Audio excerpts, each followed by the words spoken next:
Olá, meus queridos, tudo bom? Estamos ao vivo aqui para a segunda live de esquenta da série Surtos Maternos. E hoje nós vamos falar com a Indy Castanho, que participou da minha mentoria, que é educadora parental, é pedagoga, é mãe de gêmeos, e ela tem, os filhinhos dela acabaram de fazer 6 anos essa semana. E eu tô tendo a honra, oi Rúbia, tudo bom? De receber ela para poder falar sobre esse tema, sobre os irmãos, que eu sei que é uma dificuldade que muitas mães têm. Eu não vivo essa realidade porque eu só tenho a Nara, e eu acredito que ela não vai ter, mas eu fui filha do meio, né? A filha do meio, então eu tenho experiência como filha. Oi Indy, tudo bom? Vou tentar já te chamar aqui, vamos ver se eu consigo. Sempre confundo aqui qual dos dois. Ai, como é que eu faço aqui? Indy, se você conseguir me convidar, pedir pra entrar, fica mais fácil. Aqui, achei, peraí. Deixa eu ver se eu acho. Indy. Ainda escrevi errado. Opção de convidar. Agora foi. Não me trola, hein? Pelo amor de Deus, estamos em Mercúrio retrógrado ainda? Ou já passou? Ai, ok. Oi, Má. Oi, tudo bom? Oi, Bia, tudo bom? Tem umas mães aí da mentoria entrando. Oi, Mel, tudo bom, querida? Gente, vamos falar sobre esse tema? Primeiro eu quero me apresentar para quem não me conhece, porque eu sei que tem sempre gente entrando nova na página, né? Eu sou a Maíra, do Canto Maternário, eu tenho essa página desde 2017, eu sou mãe da Nara, que tem 7 anos. Eu sou de São Paulo, mas eu moro na Espanha. Eu tô esperando o vídeo da Indy entrar. Você mora na Espanha, Pri? É o nome da minha irmã. E aí, só que eu moro perto de Madrid, não sei onde você tá. Quem quiser, exatamente. Ai, saiu aqui o coisa que eu tinha fixado. Deixa eu tentar fazer outro aqui para falar para vocês. Não sei se o meu coisa aqui tá fixar comentário. Tá. Essa daqui é uma live de esquenta da série Surtos Maternos, que é uma série que eu faço. Essa vai ser a 4ª edição, já fiz 3 edições dela. Depois eu saltei e fiz uma outra. E agora eu tô retomando essa série porque ela realmente fez muito sucesso. Ela já foi vista por mais de 20 mil pessoas. E eu tenho a formação como jornalista, né, lá em São Paulo, em 2000 e pouco. Trabalhei muitos anos como fotógrafa, vim morar na Espanha em 2011 e acabei com a maternidade, enfim, tendo aí uma mudança de visão de mundo, uma experiência muito forte com trabalhos de autoeducação, com o meu processo de maternagem, né? E aí eu fiquei com muita vontade de trazer esse conteúdo das coisas que eu estudo, das coisas que eu aplico na minha forma de educar para o mundo. E por conta disso, eu acabei fazendo essa transição de carreira e me tornei educadora parental. Tenho formação pela Escola de Educação Positiva, para quem não me conhece, porque eu vi até que vocês começaram a perguntar isso lá nos comentários, porque essa semana eu comecei a postar algumas coisas sobre a minha história. E tenho a certificação também pela Disciplina Positiva, também tenho pelo Instituto de Apoio, enfim, tem um monte de formações e de cursos soltos também para pais, né, que não são formações, certificações como educadora parental, mas que com certeza me apoiam, e leituras, estudos, desde 2015, quando a Nara nasceu, ou melhor, desde a gravidez da Nara, em 2014, porque eu já comecei a estudar esses temas durante a gravidez. Queridos, eu não vou desativar o comentário, tá? Alguém pediu aí, mas eu não vou porque eu preciso dessa interação e preciso que vocês possam comentar os surtos para poder receber o link da inscrição da série, tá? Então, algumas pessoas, se colocarem o dedo em cima da tela, conseguem baixar os comentários. Eu não sei se todos os aplicativos fazem isso. Fora, eu não tô conseguindo te ver. Eu acho que tá dando pau aí na tua transmissão. Será que eu vou ter que falar sozinha? Pelo amor de Deus! Será que é só... Você consegue mudar a conexão que você tem? Entrar e sair de novo? Não sei. Vamos testar de novo, porque não tá... Não tá aparecendo a imagem? Não. Que você tá... estranho. Achei que você tava ainda tentando logar. Não, pra mim tá logado aqui, eu tô te vendo. Ah, maravilhoso. Então agora que eu tô te vendo, tudo bom? Tudo bem, Mai, você? Tudo bem. Vou só terminar minha apresentação para poder explicar direitinho. Também tem um podcast chamado Tenda Materna, junto com a Clarissa de Aquiara, maravilhosa, que é uma das professoras da Escola de Educação Positiva, inclusive. Faz 5 anos que a gente tem esse podcast. Eu conheci a Clarissa através do Zoom Zoom, que é um programa online que ela tinha, que também trabalha a questão da maternidade, da criança interior, tá? Isso foi lá para 2015, aí a gente montou esse podcast. Então, quem tiver interesse em conhecer, a gente tem mais de 50 episódios. E a gente, inclusive, vai gravar logo mais um com a Indy sobre mães de gêmeos, né? A experiência de ter gêmeos. E a gente está no Spotify, está em todos os lugares. Enfim, quem quiser maratonar, já tem gente falando aí que adora o podcast. É muito gostoso gravar com ela e a gente vai gravar o próximo episódio, inclusive, amanhã, com o Hugo Monteiro, Ferreira, que é um dos convidados também para as lives de esquenta. Então, o que eu estou fazendo agora? Essa semana e a próxima, eu estou fazendo lives de esquenta para a série Surtos Maternos. Antes de ontem, eu falei sobre a dificuldade da gente, como lidar com pessoas que pensam diferente da nossa forma de educar. Então, quem não conseguiu assistir, pode, por exemplo, entrar nos grupos para pegar o link lá da reprise que eu vou passar hoje para vocês. Da reprise de hoje, da reprise da live passada, tá? Hoje eu tô falando com a Índia sobre relação entre irmãos. Na semana que vem eu vou falar com a Tariana Rocha sobre esse livro aqui, que a Tariana trabalha com filhos de mães e pais narcisistas, né? Então a gente vai falar sobre filhos adultos de pais emocionalmente imaturos. Então, assim, a gente vai descrever 4 perfis que essa psicóloga aqui coloca sobre pais que podem ser emocionalmente imaturos, para que vocês possam reconhecer se será que eu tive esse pai, essa mãe, pelo amor de Deus? E será que eu tô sendo esse pai, essa mãe? Que também é mais preocupante ainda, né? Como é que eu faço para interromper esse padrão? O que acontece com a criança que cresce nesse ambiente, né? O que a gente pode fazer para não entrar nesse lugar? Pelo amor de Deus. E depois eu vou falar na sexta-feira com o Hugo Monteiro Ferreira, que é autor do livro A Geração do Quarto. Gente, livro maravilhoso. Quem tem filho adolescente e tiver com essa questão de estar com o filho enfurnado no quarto, com dificuldade de se socializar, resistente, fechado e com comportamentos muitas vezes preocupantes, que vocês podem estar percebendo ou não, mas é um alarme gigante, porque inclusive ele fez uma pesquisa, baseado numa pesquisa que ele fez com 3 mil e tantas crianças e jovens, né? E aí ele pegou um recorte de adolescentes e crianças que tentaram suicídio mais de uma vez, que sofreram bullying ou que estão com comportamento autolesivo. Então, assim, se você quer prevenir esse cenário para que ele não aconteça na adolescência do teu filho, ou se você já está vivendo essa realidade e precisa apoiar essa criança, esse adolescente, por favor, venha para essa live. Esse cara tem um trabalho precioso, é muito profundo e é muito esperançoso também, tá? Então venham escutar para a gente entender o que está acontecendo com eles, pelo amor de Deus, né? Verdade. 2 livros muito bons. São 2 livros muito bons, né? A Índia super também mergulha nessas coisas, né, Flor?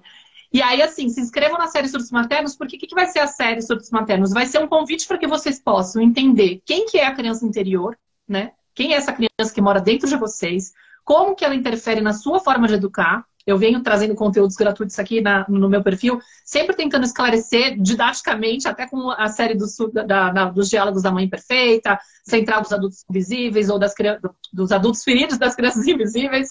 Opa! Adultos não são nada invisíveis. Adoram se impor, né, Flor? Dos adultos feridos das crianças invisíveis. E outros posts para que vocês possam entender o conceito da criança interior, mas nas aulas dos surtos maternos vocês vão entender com muito mais profundidade. É uma proposta de apresentar para vocês um entendimento de por que ela te faz surtar, por que as feridas delas fazem com que você surte com as crianças, que você fique ou agressiva demais, autoritária demais, repetindo os padrões do que você não quer fazer. Tipo, eu estudo lá a criação consciente, não consigo não ser essa pessoa. E depois, como que eu faço para não permitir que essa criança entre em cena e comande a situação, né? Então tudo isso vai estar explicadinho lá, como que eu faço para maternar essa criança. E é, na verdade, uma degustação do que é a minha mentoria Maternar a Criança, que é uma mentoria que eu criei para mães há 2 anos já, e que já atendeu mais de 480 mães. E agora eu vou abrir, em fevereiro, o grupo desse semestre, né, que vai ter 60 pessoas divididas em 2 grupos, 60 mães em 2 grupos de 30. Já tenho 10 pessoas inscritas, então eu só estou com 50 inscrições que vão abrir no dia 6 de fevereiro. Então a ideia é, acompanhem a série gratuita, que vão ser 4 aulas. No dia da última aula eu vou abrir as inscrições, e aí caso você tenha se interessado, porque você fez a degustação das 4 aulas e entendeu a proposta da mentoria, falou, nossa, então o processo aprofundado vai ser assim, assim, assado, você se inscreve com urgência, porque tem só essas 50 vagas. Costuma encher rapidinho, tá bom? Mas essa é a proposta. E hoje a gente vai introduzir aqui maravilhosamente a conversa aqui com a Índia Castanho, linda demais, que é uma pessoa que eu admiro muito, que eu tive o prazer de receber na mentoria em 4 ou 5 grupos, já perdi a conta de quantas vezes você participou. Tô indo para a 5ª mentoria. Para o 5º grupo, porque a gente pode, às vezes, refazer o ciclo, né? E a Indy lá virou parceira também, então a gente está sempre com ela e é muito lindo estar com você lá. E aí a ideia é que a gente possa falar disso, né? Tipo, a gente tem aqui o privilégio de ter uma pessoa que não só é mãe de 2, mas como é mãe de gêmeos, que os bonitinhos que fizeram aniversário agora na terça-feira. E estão com 6 anos. Então, Flor, se você quiser se apresentar, falar um pouquinho de você, para a gente poder ter uma ideia do teu trabalho, porque você também é pedagoga, além de tudo, aí a gente introduz aqui o tema. Tá legal. Bom, eu sou a Indy, eu sou pedagoga, eu tenho especialização em educação socioemocional. Eu trabalho há uns quase 20 anos na educação. Geralmente eu trabalhei na educação infantil, a minha maior experiência é com as crianças pequenas, mas eu fiz a formação junto com a Maíra na Escola da Educação Positiva, então eu também sou educadora parental. Fiz especialização, assim como a Maíra também, em adolescência, acho que a Maíra é uma turma antes de mim, em especialização em adolescência. E fiz parte da mentoria da Maíra, eu já fiz 4 mentorias para vocês verem o quanto que cada vez que a gente está lá, não é sempre igual. Então eu acho que é muito bacana, porque a mentoria me virou várias chaves e eu acho que você traz todas essas informações de uma maneira muito leve, mas coloca a gente muito num lugar de consciência. Então eu sempre que eu posso, eu quero estar na mentoria, porque cada vez são várias chaves que vão virando ali. E é muito bacana porque é um grupo muito íntimo, então ali a gente tem uma troca muito legal e muito aprendizado acaba acontecendo, né, durante a mentoria. E eu sou mãe de gêmeos, né? Sou mãe do Pedro e do Martim, que acabaram de fazer 6 anos. Que maravilha, Flor. Eu acho assim, como a gente vai falar sobre relação entre irmãos, e aí, inclusive abri a caixinha ontem para perguntar, também estou recebendo o formulário das pessoas que já estão inscritas na mentoria, ou na mentoria, louca, na série, aquela que antecipa, né? Já tá É que eu tô falando da mentoria. Todas as mães que já entraram, se bem que também tem, né? Porque tem algumas que já tem 10 inscritas. Mas eu tô analisando lá o formulário de chegada das pessoas que estão se inscrevendo na série Surtos Maternos. E olhei lá, tem muitas que estão com essa questão dos irmãos, de como lidar com os conflitos, com as brigas e tal. E com a chegada do bebê, né? E aí depois eu até perguntei também como que foi a experiência de infância dessas mães, né? Porque isso é uma das questões que pega muito, os gatilhos que geram, que são acionados quando a gente está diante de uma situação com a criança, né? Independente de ser com o irmão e tal. Sempre aquilo que incomoda a gente, geralmente está tocando também no ponto de dor. A gente vai falar um pouquinho disso. Mas eu acho que é interessante a gente começar pensando que, assim, tem uma questão que é muito forte na maternidade, que é quando a gente se torna mãe e pai, a gente fica já projetando muitas vezes o cenário do que vai acontecer e do que a gente gostaria que fosse, né? E eu acho que a tomada de decisão de ter o segundo filho, que a maioria acaba optando, né? Não é uma coisa que, de repente aconteceu, vamos pensar naquela pessoa que realmente planejou. Não, eu quero dar... Acho que vem muito numa expectativa de eu quero dar pro meu filho a oportunidade de ele ter um irmão, né? Aí tem duas questões, né? Eu tive uma relação muito maravilhosa com os meus irmãos, eu me dava muito bem com eles, eu quero dar esse presente pro meu filho. Ou até o oposto. Nossa, eu fui filha única, eu me senti péssima e eu não quero que meu filho passe por isso. Então eu preciso dar um irmão para ele. Ou seja, muitas vezes vem uma ideia de que eu tenho um segundo filho para dar de presente pro meu outro filho, o mais velho, a oportunidade de ter um irmão. Então eu já tenho a expectativa de que eles vão ser amigos, que eles vão se dar bem, que vai ser maravilhoso, que vai ser, tipo assim, uma coisa divina, né? Que coisa mais maravilhosa, uma bênção, né? Tipo, a gente recebeu aí um ser, a família tá ampliando, que também é verdade, né? Não deixa de ser verdade. Mas o ponto que alivia, digamos, a parte que é desafiadora, eu acredito que é sempre a gente tentar se desprender dessas imagens que a gente cria na cabeça, que muitas vezes são muito rígidas. Eu tenho um script na cabeça de como vai ser. E aí, quando a criança ou o mundo me apresenta uma coisa que foge do script, eu fico nervosa, eu fico tensa, eu não aceito. Né? Ontem mesmo eu publiquei um trecho do vídeo da Byron Katie, que eu mencionei na outra vez, porque ela faz justamente isso. E é um módulo que eu tenho na mentoria, né? De trabalhar o trabalho da Byron Katie, que eu publiquei ontem. O meu filho é estranho, né? Tipo, ela tem essa dor de acreditar que o filho dela é estranho. E quando ela pensa nisso, tudo vai fluindo de um jeito meio tosco, né? Tipo, não, eu sofro com isso, porque eu queria que ele fosse diferente.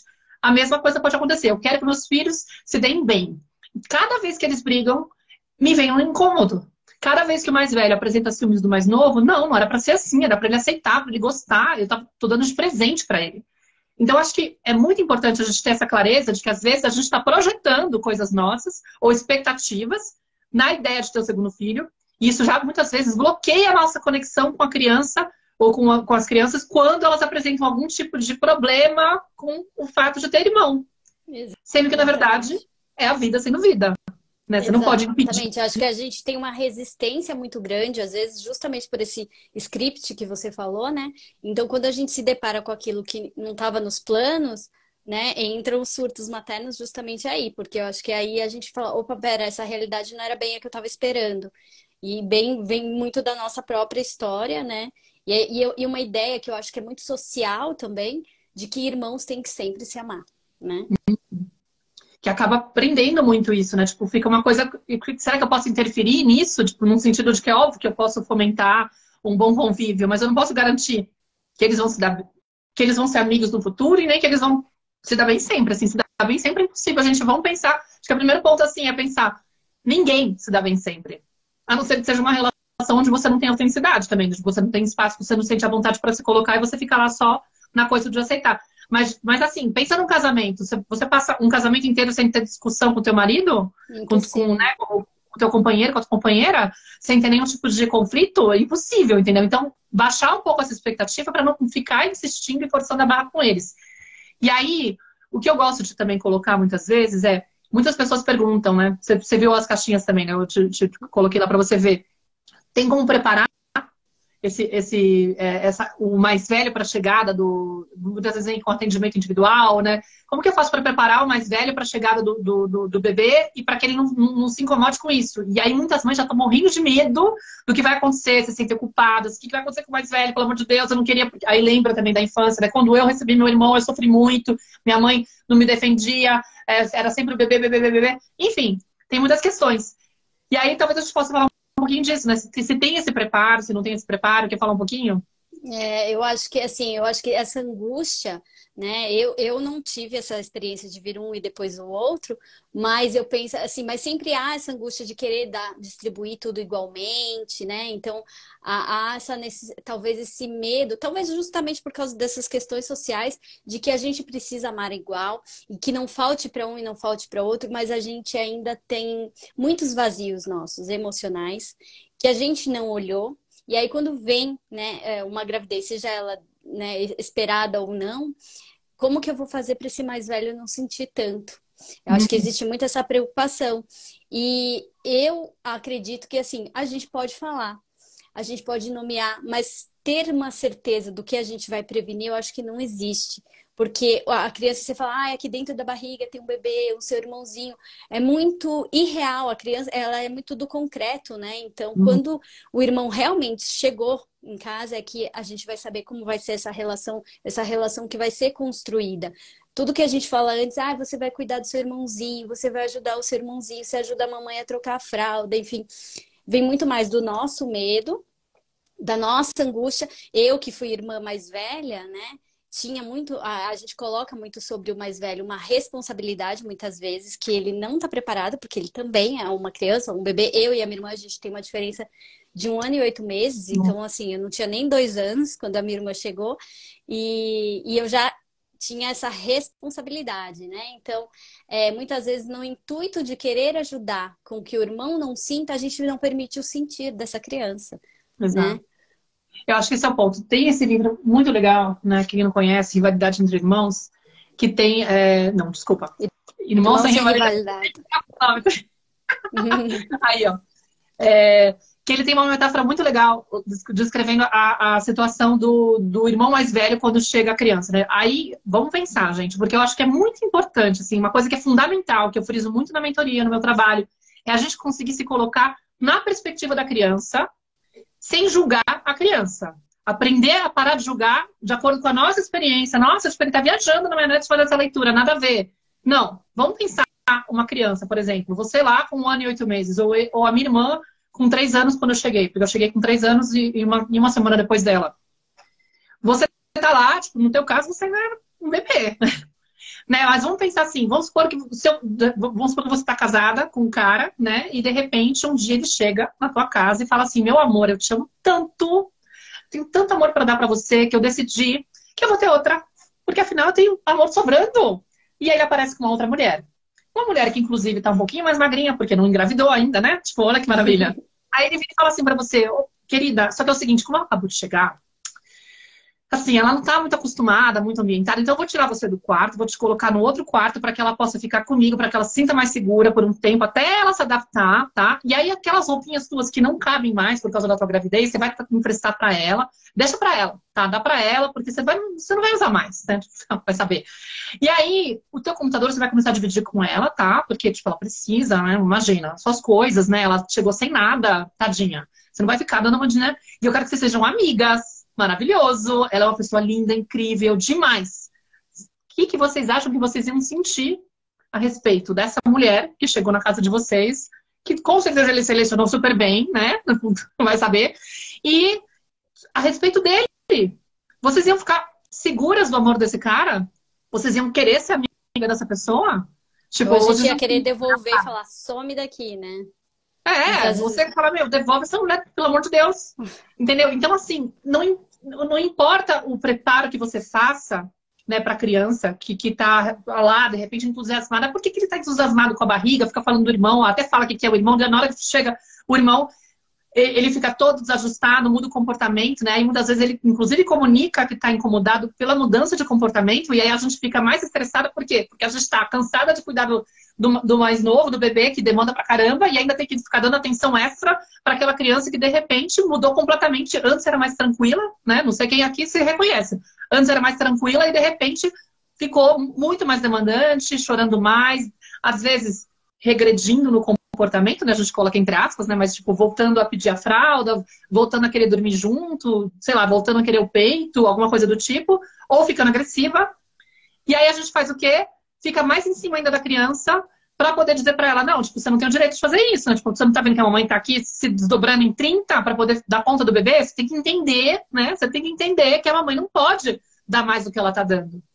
Só que é muito injusto, porque essa criança, para além de estar vivendo uma sensação de ameaça por esse bebê que chega, que parece meio esquisito, do tipo assim, meu, fica pensando, cara, de repente, minha vida mudou completamente. Chegou um bebê na casa e eu tô. E a mamãe tá dando toda a atenção pra ele, todo mundo que chega fica falando dele. Tipo assim, sabe, parece que eu não existo. Muitas vezes, né, vamos pensar assim num cenário mais, né? Né? E aí, para além disso, quando eu tento comunicar pra minha mãe que eu tô me sentindo inseguro, ela vem e briga comigo, ela vem e me castiga, ela vem dar uma bronca. Ou seja, fica confirmado que minha vida nunca mais vai ser a mesma e que essa mãe não tem o mesmo amor por mim. Porque a criança não tem como racionalizar. Não, com certeza, ela deve estar cansada, né? Deve ser difícil para ela. Então, acho que o primeiro ponto é a gente aceitar que, por mais que seja lindo receber um irmão, também tem dor. Também tem insegurança. Também tem, opa, o que é isso daqui? E tá tudo bem, porque faz parte da vida, entendeu? Se eu aceito que é um processo de luto, deixar de ser o filho único para se tornar o filho mais velho, eu favoreço o processo, porque eu me abro para lidar com aquilo que está vindo, no lugar de ter resistência. Não, ele não deveria estar com ciúmes. Ele está tendo ciúmes. O que é o ciúmes? É a insegurança do amor materno. Tá? Isso que é o ciúme, gente. Exatamente. Fala. Não, eu ia falar, é exatamente isso que você falou. A criança, o que ela vai entender, ela não tem, né, o cérebro maduro o suficiente para fazer essas interpretações. O que ela vai entender é, eu perdi a minha mãe, né? Agora essa criança chegou e tirou, né, a minha mãe de mim. A sensação dela é de perda mesmo, é um luto, e eu acho que é um luto para todo mundo. Para a mãe que deixou de ser mãe de um filho único, agora ela é mãe de dois, então acho que ali é um processo muito doloroso mesmo para todo mundo, para a mãe, para a criança. Mas exatamente, nós mães ainda, né, com o cérebro maduro, a gente tem, ou deveria, né, ter um pouco dessa racionalização do que essa criança está sentindo, porque a gente muitas vezes vai culpar o mais velho de porque ele brigou, porque que ele não aceitou, porque que ele quis bater na irmã, porque que ele mandou devolver para o hospital, né? Essas falas que as crianças têm de devolve, mamãe, leva embora, eu não quero mais, né? Vem muito desse luto de agora eu perdi minha mãe, né? E se a gente faz um exercício de voltar para nossa infância e pensar o quanto eu posso estar projetando, né? E até acionando dessa culpa, nossa, ai meu Deus, ele tá com a mesma dor que eu tive quando eu recebi meu irmão, por exemplo, né? E aí eu fico com aquela angústia de querer controlar, né? Preservar a criança, e isso me impede de estar presente para aquilo que de fato está acontecendo, né? Porque eu quero garantir que não aconteça, Mas nessa garantia de que não aconteça, eu não permito que essa criança se expresse. Muitas vezes eu vou lá e meio que forço a barra, como se estivesse, tipo, exigindo que essa criança consertasse o sentimento dela, que não é nobre, né? Porque a gente tem essa ideia muito na educação tradicional, de categorizar o que é aceitável como sentimento e o que não é. Então, e é feio sentir ciúmes. Então, tipo assim, você não pode, o irmão tem que ser amigo, o irmão tem que se amar. Você não pode ter esse sentimento, você não pode falar essas coisas. E aí, assim, até que a gente, óbvio que a gente não vai permitir que a criança agrida a outra, né? Tipo assim, por exemplo, eu posso estar aqui falando isso e falar assim, nossa, então, por que acontece? Vamos supor, se essa criança mais velha está denunciando, né, para você, que ela está se sentindo insegura, tentando de várias maneiras te mostrar isso, às vezes por esse comportamento, sei lá, de estar mais sensível, de pedir mais atenção, de repente pedir uma coisa que ela não estava mais pedindo, mas ela volta a pedir, e você fica na ideia do tipo, meu, para com isso, porque tipo, não tem sentido. Ela vai reprimindo aquilo que ela sente. E aí chega num momento que ela explode e muitas vezes vai ser agressiva com o irmão mais novo, né? E se eu, de novo, não entendo que isso é um pedido de socorro, do tipo, cara, você não tá conseguindo entender a minha dor, eu não tô dando conta disso, eu não sei o que fazer com isso, é justamente assim, aquele momento que você mais precisa dar atenção, né? Dar atenção para a criança, na educação tradicional, é a hora que a gente cai muitas vezes em cima, querendo castigar, querendo justamente consertar o comportamento. Mas o treino que a gente tem que fazer como pais conscientes e mães conscientes é aprender a olhar o que está por trás, o que está disparando. Da onde que vem esse movimento de ser agressivo com o irmão, né? Por que a gente se torna agressivo? Porque a gente está se sentindo sob ameaça. A agressividade nada mais é do que uma resposta do tipo, meu, tem alguma coisa me invadindo, tem alguma coisa sendo... Eu estou me sentindo injustiçado, invadido, ameaçado, eu preciso me defender. Então eu vou e pá! Eu tenho a resposta de ou atacar, fugir ou paralisar, né? Tipo, aí no caso, a pessoa de repente está atacando. Tipo, meu, eu preciso arrancar essa criança da minha frente porque ela está ameaçando meu amor materno, ou ela está tentando invadir os meus brinquedos e pegar as minhas coisas. Se nem isso eu posso ter, entendeu? E muitas vezes os pais, o quê? Sem querer, atrapalham porque empresta para ele. Ele é pequenininho, ele ainda não sabe, ele vai sofrer. Fica muitas vezes intervindo e defendendo o mais novo o tempo todo, sem preservar o espaço desse mais velho. E esse mais velho vai cada vez mais confirmando para ele mesmo, pela lógica dele, tá vendo? Meus pais não gostam de mim da mesma forma. Minha vida mudou. E sim, é um luto. Alguém perguntou aqui, a Carol perguntou, mas e o luto materno? Tem esse luto materno também. Da mãe também, que primeiro, isso é muito legal de olhar. Eu falo muito sem atendimento na mentoria. Se eu não assumo que eu mesma vivi um processo de luto, né, de deixar de ser uma pessoa sem filhos para ser mãe, em primeiro lugar, e depois de deixar de ser mãe de um para ser mãe de dois. Isso são processos de luto. Eu estou abrindo mão de uma identidade que eu tinha e me tornando outra pessoa. Se eu aceito que eu vou viver um processo, né, ao invés de falar, putz, eu não devo... Por exemplo, eu estava fazendo atendimento na semana passada com uma moça que já passou na mentoria, uma mãe que já passou na mentoria, e ela tinha acabado de descobrir que estava grávida. Do segundo, né? E ela falou, nossa, eu tô tão desesperada de como vai ser a experiência da minha filha mais velha, né? Tipo, e aí eu falei pra ela, então, mas aí você também tem que você mesma aceitar. E aí ela estava se sentindo mal porque ela estava se sentindo triste. Assim, ela estava feliz com a gravidez, mas ao mesmo tempo ela estava assustada, estava com medo, estava com culpa, estava com não sei o quê, e ela achava que ela não devia passar por isso, que ela devia estar só bem. Entendeu? Eu falei, não, você não tem que estar só bem. Entendeu? É normal você estar assustada. Pensa no teu cenário de vida. Você cresceu sem resiliência. Ninguém te acompanhava nesses momentos, ninguém te permitia sentir. Você tem muita dificuldade de ver a sua filha passando por frustrações. Isso a gente já percebeu na mentoria toda e ela melhorou muito em relação a isso. Mas assim, você está querendo evitar que a tua filha sinta desconforto. Não tem como evitar. É muito difícil que ela não sinta nenhum desconforto de receber um bebê. Por mais que ela tenha pedido esse bebê. Entendeu? Mas se você aceitar que você tem o direito de também estar insegura, com medo, vivendo esse processo de culpa, você pode olhar para esses sentimentos, trabalhar eles em você, maternar a tua criança interior, que foi, tipo, super acionada, né, cutucada com essa experiência de, nossa, grávida de 2, o que vai acontecer com a minha criança? Não sei o quê. Ela se lembrava da situação dela com a irmã, entendeu? Então, tipo, doeu nisso, naquilo, não quero que aconteça de novo com a minha filha.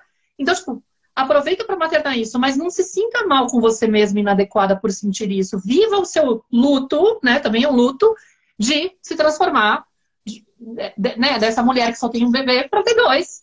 Entendeu? É normal. Se você aceitar isso, eu, eu tenho certeza que você consegue acompanhar o desconforto da tua filha. E Fala. muitas vezes é isso, a gente acaba tentando poupar a criança da dor que ela vai vir a sentir, porque eu senti lá atrás muitas vezes, e vem essa projeção, mas e aí eu não abro espaço nem para que a criança sinta e nem para o que eu tô sentindo, né? Então, assim, eu falo, é uma série de lutos mesmo. É meu luto como mãe de um e agora serei mãe de dois, é o luto dessa criança que também vai vivenciar isso, e dessa família que vai passar de uma experiência de ter uma criança para ter duas, ou, né, enfim, mais crianças, sempre vai ser uma nova configuração dessa família. Nunca mais a família vai ser a mesma. Nunca mais essa mãe vai ser a mesma mãe da mãe de um, né? Ela vai se tornar uma mãe de dois.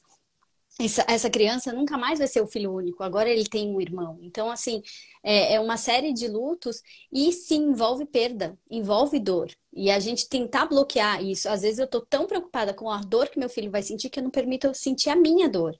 Né? Então a gente vai mascarando e encobrindo as nossas dores e elas não vão sumir, elas vão aparecer em algum lugar, né? E às vezes ali, na chegada do bebê, eu vou ter essa expectativa de que o mais velho seja o responsável, ou cuide do menor, ou entenda o menor quando ele não tem nem capacidade para isso, né? Então a expectativa é irreal, ou a gente vem com o discurso, mas você pediu um irmãozinho, eu te dei o que, né? Eu responsabilizo a criança, não pela minha escolha de adulto, ou muitas vezes essa escolha vem, né, desses discursos que a gente escuta. Às vezes eu nem tava querendo um segundo filho, mas eu vou lá e dou de presente um segundo filho, mas no fundo, talvez eu nem estava preparada para isso, mas eu não assumo a minha responsabilidade de escolher isso e falo, não, a minha filha que pedia, ela estava querendo tanto um irmãozinho, acho que é melhor crescer em idades parecidas, enfim, tem esse monte de questões sociais que vão, sim, né, nos influenciando, e aí fazer essa separação do que é meu, do que é social,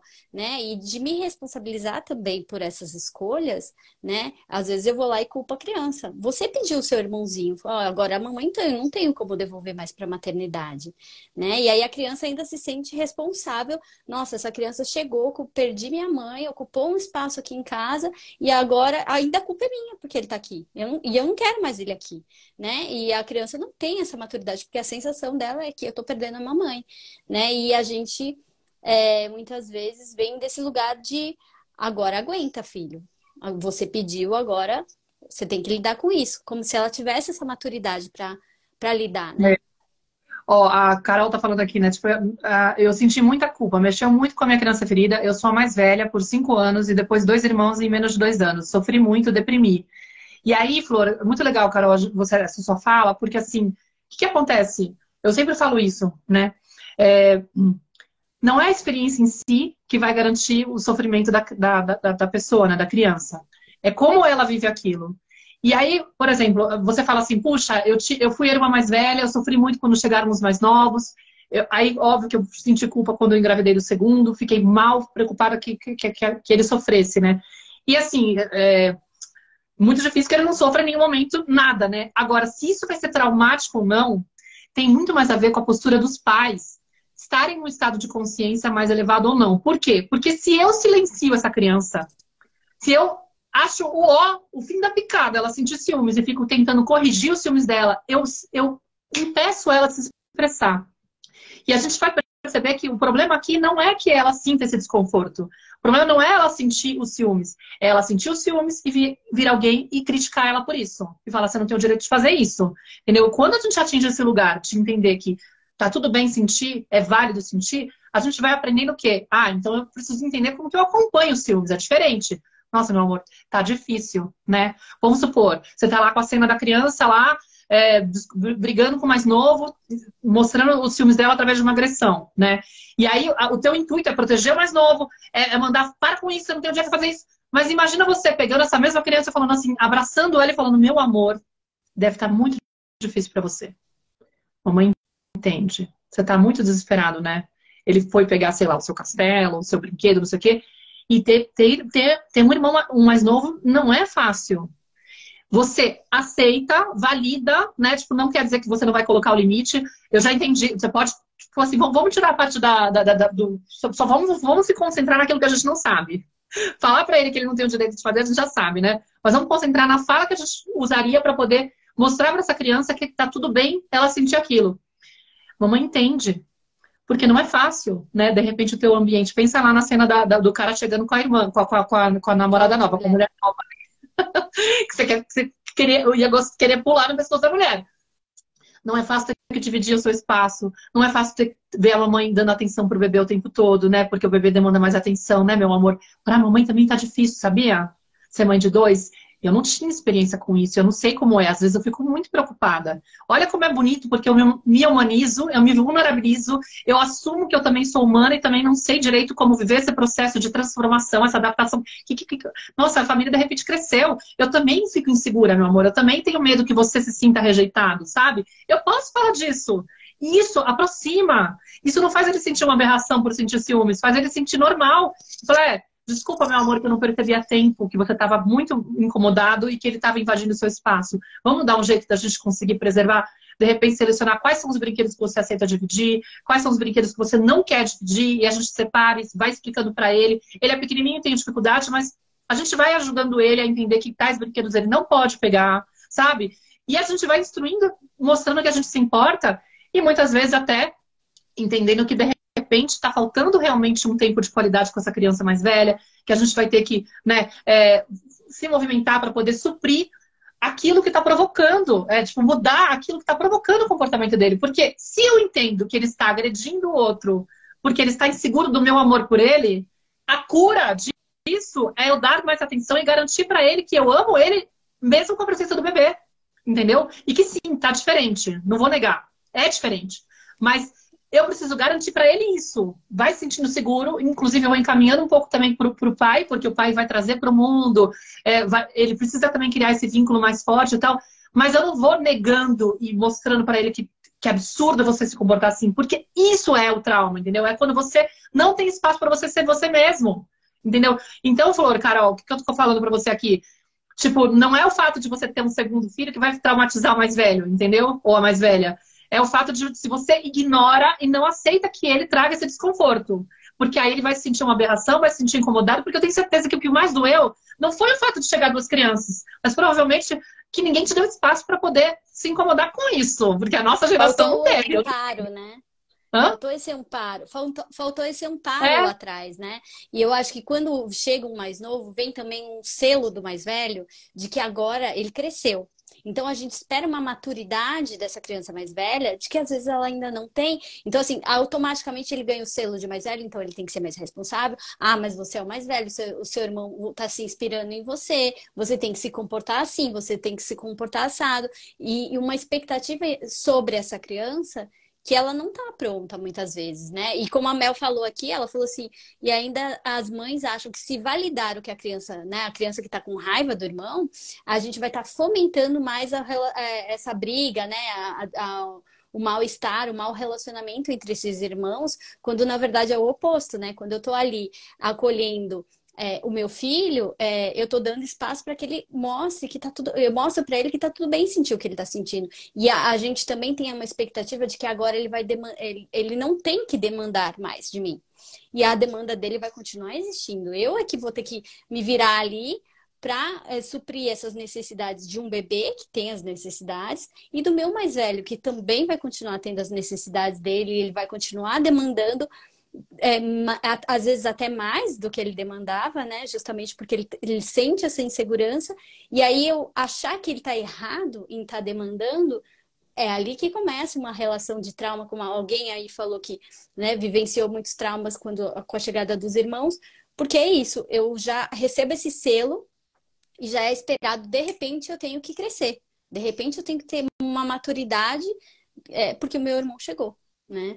Então, acho que aí vem muita dor também, né? Sim, com certeza. E acho que dá até pra gente introduzir e falar um pouquinho das comparações, do perigo disso, né? Porque muitas vezes essa fala pode vir também, tipo, olha só, né? Tipo, você tem que ser exemplo, e aí já começa muitas vezes comparar, tipo, ó, por que você não consegue ser igual ao teu irmão? Olha como ele é tranquilo, você tá tão chato, não aguento mais, não sei o que aconteceu, você mudou completamente, você não era assim. E aí a criança, ao invés de, tipo, bem aquilo que você falou, né? Tipo, não, se eu fico tentando consertar... Se eu valido a raiva dela, ela vai sentir no direito de fomentar essa rivalidade. E aí eles vão ficar... Não, é o oposto. Se eu fico tentando consertar o sentimento do mais velho ou do mais novo, sei lá, em relação ao irmão, ou do gêmeo, né? De certa forma, eu tô dizendo, você não tem o direito de ser quem você é. E o outro é melhor que você, porque ele não sente isso. Tipo, olha só, né? E aí eu vou gerando rivalidade. Tipo, mamãe não me entende quando eu tô com raiva dele. Mas na minha cabeça, pelo menos no início, ele confia que ele tem motivos pra ter raiva. Depois ele pode achar que realmente ele é aquela aberração, né? Porque isso que é o problema também. A gente começa a se achar inadequado, né? Não, eu acho que essa rivalidade muitas vezes acontece justamente por nós pais. Começa com a gente, né? Tanto o bullying começa, né? O primeiro referencial de bullying que você falou um tempo atrás nos seus posts, né? Começa em casa. E eu acho que a rivalidade também, né? Parte dos pais, muitas vezes, nessas pequenas comparações de, olha, seu irmão já ficou pronto, você ainda tá aí enrolando. Claro, existe uma comparação social, mas eu acho que quando começa em casa. A gente compara, em algum momento, seja quem tem filho único vai falar, olha, sua prima ou sua amiguinha da escola, a sua amiguinha já faz isso, você não. São pequenas coisas que a gente vai introduzindo. Eu falo porque eu vivi uma situação aqui que eu fiz uma comparação sem perceber. E eu não falo que a gente compara porque muitas vezes é inconsciente mesmo. O Martim estava com o dente mole, e aí ele veio me mostrar, enfim, caiu o dente. Quando ele veio me mostrar que o dente estava mole, eu falei, deixa eu ver se o seu também tá, filho, no do Pedro. E o Pedro não tinha dente mole. E eu só percebi que eu fiz uma comparação, pra mim foi uma coisa tão imperceptível, quando eu vi que ele ficou com uma cara de, eu não tenho nenhum dente mole. Tipo, olha, eu não sou igual ao meu irmão. E aí eu falei, gente, olha só, foi tão sutil, mas ele sentiu essa comparação de, olha, seu irmão tá com dente mole. Ah, você não tem dente mole. Ali eu já comparei, né? Então, a gente não estamos isentos disso, mas eu acho que a gente tem que estar muito presente porque a gente faz essas comparações e o que o outro está sentindo, que eu tenho que ser igual a ele. Então, ser como eu sou não é legal. A mamãe gosta mais dele do que de mim, né? Eles vão... A criança é muito simples no pensamento. Ela vai falar, ela gosta dele e de mim não. Porque eu fui essa irmã mais velha também, que achava assim, meus pais gostam mais da minha irmã, porque a minha irmã é mais delicada, a minha irmã, ela é mais fácil de lidar, né? Eu já recebi o rótulo né? Que aí a gente vai dando rótulos para os nossos filhos e eles pegam aquilo. Eu fui a ovelha negra da família, a rebelde sem causa, enfim. Então, esse era o meu rótulo. Então, a minha irmã era o oposto, era a delicada, a boazinha, né? Então, ali já surgiu uma rivalidade. Minha mãe já rotulou que uma era assim, a outra era assado. Então, ali já existiu. E aí, essa raiva que a criança sente, ela não vai externalizar para o pai, para a mãe. Ela vai externalizar para o irmão. Foi você. Você é o meu comparativo, então eu quero você fora do meu caminho. É basicamente isso que ela vai entender, né? A Mel colocou um comentário aqui muito bom. Assim, essa comparação, muitas vezes, tem o intuito de envergonhar. Tipo, nossa... Você não tem vergonha de se comportar assim? Você poderia escolher se comportar como teu irmão. Como se fosse uma escolha, né? E aí eu digo que esse envergonhar no intuito de controlar, né? Eu vou garantir, de certa forma, na minha ideia que está de acordo com a lógica da educação tradicional, eu vou motivar o meu filho a mudar o comportamento dele ou a postura dele, porque ele vai se sentir envergonhado de imaginar que ele tá fazendo uma coisa que, nossa, o outro faz muito melhor. Tipo, poxa, eu sou essa pessoa inapresentável pro mundo que vou chegar lá com essa postura melhor, então eu ser igual fulano. Tem um certo E aí eu sentido, instalei né? a rivalidade, né? Aí eu instalo já uma rivalidade entre esses irmãos. Só que o que acontece nesse processo também, né? Eu derrubo a autoestima dessa criança. E muitas vezes o que ela compra realmente sou essa pessoa incapaz de ser igual ao fulanito. Tipo, então, já que eu sou esse lixo, né? Eu acabo vivendo esse personagem, até porque a gente é uma coisa muito louca, assim, da psique humana, né? A gente quer muito o olhar dos pais, né? A gente quer ser visto. E muitas vezes o fato do nosso pai e nossa mãe rotularem a gente com tal etiqueta, né? Tipo, você é o terrível. Puxa, é dessa forma que eu sou visto. Sou reconhecido dessa forma. Então eu sou essa pessoa terrível mesmo. E aí eu vou reforçando o comportamento pelo fato de que nessa família eu entendo que eu, digamos, ocupo o personagem do terrível. Eu ocupo a personagem da boazinha, da filha boazinha. Então eu vou ser essa pessoa. Eu vou me esforçar para ser, porque é dessa forma que eu garanto o olhar. Tá? Então tomem muito cuidado também Porque E às vezes aí eu... a gente vai perdendo a autenticidade, né? Porque a gente fala tanto dos seres humanos que somos todos diferentes, né? Mas aí quando eu tenho ali realmente na minha frente dois seres humanos completamente diferentes, eu não sei lidar, então eu vou rotulando. E é o que você falou, a criança ela absorve aquilo ali. Eu sou a terrível, ela é a boazinha, e a gente vai assumindo esses papéis nesse teatro familiar ali e que a gente leva para a vida inteira esses papéis. Eu hoje, né, com 40, quase 41 anos, tô desconstruindo esse personagem que eu sempre achei que era meu. Né? Então, eu acho que é uma questão de cuidado e é o que você falou, a gente nasce com uma autoestima muito intacta, a gente sabe quem a gente é muito forte isso na gente, a gente nasce com essa autoestima. E nós, pais, muitas vezes, somos os responsáveis por começar a minar essa autoestima, né? A autoconfiança vem muito dessa capacidade do que eu sou bom, do que eu não sou bom, mas a autoestima ela é inata, eu nasço já assim. E aí eu vou minando a autoestima do meu filho com pequenas comparações. Ou eu saio na rua, eu que tenho gêmeos, e eu acho que as mães de gêmeos aqui, eu acho que também as mães que têm duas crianças, ouve muito, quem é o mais bonzinho? Quem é o mais bagunceiro, né? E se eu tô ali respondendo, sei lá, na fila do supermercado, isso acontece direto. Ai, qual dos dois é mais bonzinho? Né? Porque eu acho que gêmeos também tem essa coisa de achar que tem que ser iguais, né? E aí você vai lá e fala, esse aqui é mais bonzinho, esse aqui dá mais trabalho, esse aqui. A criança tá ali, ó, só ouvindo e absorvendo tudo isso. Então, assim, eu acho que é o nosso papel reforçar justamente essas diferenças, não no sentido de comparar, mas assim, cada um é cada um, somos todos diferentes, né? Não tem, por mais que tenham, eu falo, eles dividem a data de aniversário, mas são pessoas diferentes. E aí, como a gente tem essa expectativa de que eu vou amar igual, eu tenho que fazer tudo igual para que não falte para nenhum, né? A gente entra nesse looping de desesperadamente oferecer tudo igual, só que não. Eu deixo de olhar para as necessidades de cada um, e cada um vai ter uma necessidade. Vai ter um que vai precisar de mais colo, o outro que vai precisar de mais movimento, de mais brincadeiras. E aí, se eu quero dar tudo sempre muito igual, vai faltar em algum lugar para alguém, né? E às vezes pode ser uma projeção nossa também. Aqui onde eu moro, eu vou ter que comentar isso, mas na verdade eu descobri que parece que é comum na Espanha. Não sei se no Brasil é comum. Mas tem uma mãe aqui que tem duas meninas e ela sempre veste as duas iguais. Só que elas não têm a mesma idade, inclusive, tá? E quando veio a terceira, ela começou a fazer igual. E assim, esse verão, porque é mais na época da piscina que ela vem, né? Porque aqui tem uma piscina grande no condomínio, né? Então tem muita gente que aluga.